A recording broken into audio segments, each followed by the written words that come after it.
இன்னைக்கு ஒரு இன்ட்ரெஸ்டிங்கான டாபிக் பார்க்கலாமா?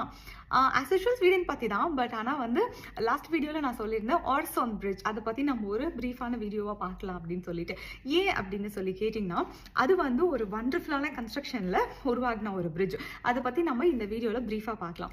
அதாவது இந்த பிரிட்ஜ் வந்து ஸ்வீடன் மால்மோவில் இருந்து கோப்பனேகன், அதாவது டென்மார்க்கோட கேபிட்டல், அது வரைக்கும் கனெக்ட் பண்ணுது. ஸோ ஸ்வீடன் டு டென்மார்க் வந்து இந்த பிரிட்ஜ் வந்து கனெக்ட் பண்ணுது. அந்த பிரிட்ஜோட லென்த் வந்து 16 கிலோமீட்டர்ஸ். ஸோ கூகுளில் சர்ச் பண்ணனே 8 கிலோமீட்டர்ஸ் இருக்குன்னு அப்படின்னு சொல்லி கேட்டீங்கன்னா, பிரிட்ஜோட கிலோமீட்டர் தான் வந்து 8. டெய்னிஷ்ல பெபர் ஹோம் அப்படின்னு சொல்லுவாங்க. அது என்ன அப்படின்னா ஐலாண்ட், ஆர்டிஃபிஷியல் ஐலாண்ட். ஸோ இந்த ஆர்டிஃபிஷியல் ஐலாண்ட் வந்து 4 கிலோமீட்டர்ஸ்ல இருக்கு. அண்ட் அடுத்ததுன்னு பார்த்தோம்னா அந்த டெனல் வந்து 4 கிலோமீட்டர்ஸ்ல இருக்கு. டோட்டலா 16 கிலோமீட்டர்ஸ் பிரிட்ஜ். அதுக்கு அடுத்தது வந்து அந்த ஆர்டிஃபிஷியல் ஐலாண்ட் அண்ட் தென் வந்து அந்த டனல் அப்படின்னு சொல்லிட்டு சொல்லலாம். ஸோ இதை வந்து எப்போ கன்ஸ்ட்ரக்ட் பண்ணியிருக்காங்க அப்படின்னு சொல்லி கேட்டிங்கன்னா, டெக்னாலஜி எதுவுமே இல்லாத டைமில் 1995 அக்ரிமெண்ட் போட்டு 2000 வந்து அதை வந்து ஓப்பன் பண்ணியிருக்காங்க.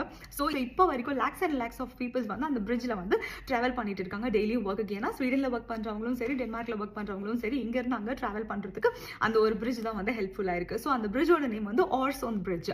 ஸோ நாங்கள் அந்த பிரிட்ஜ்க்கு போகணும் அப்படின்னு சொன்னோம்னா, அதாவது டென்மார்க்கு போகணும்னு சொன்னால் பிரிட்ஜ்க்கு தனியாக டிக்கெட் எடுத்துகிட்டு தான் போகணும். ஸோ அடுத்தது உங்களுக்கு ஒரு டவுட் இருக்கலாம், ஆர்டிஃபிஷியல் ஐலாண்ட் எப்படி உருவாக்குனாங்க அப்படின்னு சொல்லி. எனக்குமே அந்த டவுட் இருந்தது. எப்படி வந்து யோசிச்சிருப்பாங்க, டெக்னாலஜி கூட இல்லாத அந்த டைமில் இவ்வளோ யோசிச்சு எப்படி வந்து அதை வந்து கன்ஸ்ட்ரக்ட் பண்ணியிருப்பாங்க, எப்படி அதை இம்ப்ளிகேட் பண்ணியிருப்பாங்கன்றது யோசிச்சு கூட பார்க்க முடியல. பட் ஆனால் எஸ், அதுதான் இந்த பிரிட்ஜோட ஒரு ஆச்சரியமான விஷயம். ஸோ அந்த பேப்பர் ஹோம் ஆர்டிஃபிஷியல் ஐலாண்ட் எப்படி கன்ஸ்ட்ரக்ட் பண்ணாங்க அப்படின்னு பார்த்தா, lakhs and lakhs of stones, அதுக்கப்புறமா வந்து சாலிட்ஸ், சாண்ட், இது எல்லாமே வந்து சீக்குள்ள போட்டுட்டு அதை வந்து அந்த சர்ஃபேஸ் வந்து வாட்டர் சர்ஃபேஸை வந்து லேண்டுக்கு எடுத்துகிட்டு வந்துட்டு அதை வந்து ஒரு ஆர்டிஃபிஷியல் ஐலாண்டாக செட் பண்ணியிருக்காங்க. ஸோ அதுக்கப்புறமா வந்து அந்த ட்ரெயின் பாத்தை வந்து அங்கே செட் பண்ணியிருக்காங்க. அண்ட் அடுத்ததுன்னு பார்த்தோம்னா டனலை வந்து அண்டர் வாட்டரில் செட் பண்ணியிருக்காங்க. ஸோ பிரிட்ஜ்லேருந்து கீழே வந்து ஆர்டிஃபிஷியல் ஐலாண்டுக்கு 4 கிலோமீட்டர்ஸில் ட்ராவல் பண்ணிவிட்டு அதுக்கப்புறம் அண்டர் வாட்டரில் அந்த டனலில் ட்ராவல் பண்ணுற மாதிரி செட் பண்ணியிருக்காங்க. யோசிக்க முடியல. டனல் எப்படி செட் பண்ணாங்க அப்படின்றதா அது இன்னொரு ஆச்சரியமான விஷயம்.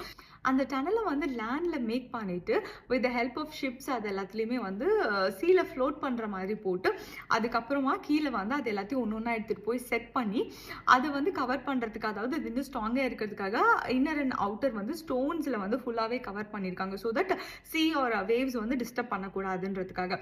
இந்த மாதிரி ஒரு விஷயத்தை யோசிச்சு டெக்னாலஜியே இல்லாத டைமில் இப்படி பில்ட் பண்ணியிருப்பாங்க. கூகுளில் போய் சர்ச் பண்ணி பாருங்க அந்த பிரிட்ஜ் எப்படி கன்ஸ்ட்ரக்ட் பண்ணியிருக்காங்கன்னு.